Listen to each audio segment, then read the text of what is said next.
Kulugudu khalatha sengikhona sengiphathi kuyona channel yakhe hamba phambili kezomeleke umfeze ngintuthu wakho malo bathi ilast born yamagumede makuthi usemusha la ekhaya ngizophinde ngicele futhi ukuthi uqinisekise ukuthi uyasubscribe ungakhohlwa ukucomment nokulike kanjalo futhi ke nokushare ukukhona okukhulu kunakho konke bafethu enazi makulesikhathi sisuke sinithathe sinibeke endabeni okuyizona ezitrendayo okuyizona ezihamba phambili yona ke izinto ezidela nazo lapha nokulethela zishisa zevutha be ezivutha amalanga bafethu udaba esiliphethe udaba lapha oluthinda lapha insizwa yakwaMpungose enkandla uThibela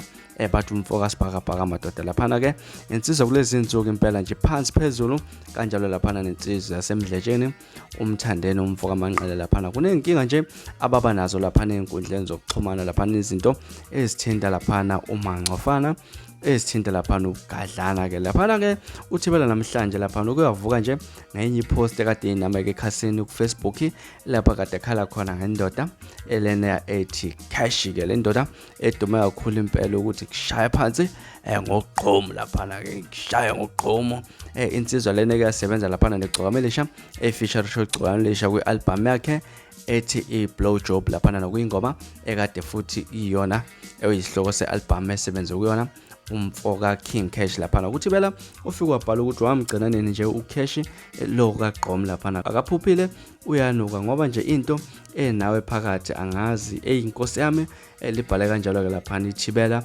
ebhala lapha kwebhekise kuyena umthandeni umfoka amanqele echaza khona ukuthi yonke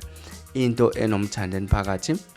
iyaphupha wona mhlawumbe ke uthini kwakho ukuphawula ngalolu daba ubona lo mjida kaCash sekaphuphile mhlawumbe usala umthandeni ngokuthi yena ophuphise uKing Cash noma mhlawumbe ukuyidelelela nje kwaThibela umfoka Mpungose hlanga lapha na comment section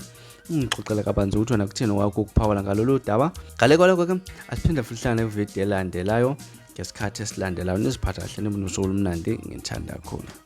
Namhlanje abangani bami ngiphethe umthandeni isikhova ngokuseqopheni eliphezulu. Lo mfana ke ngifuna enze noma ngabe yini kuba ubunapha ngoba unelungelo lokuthi eshaye ngogqomo ngodli.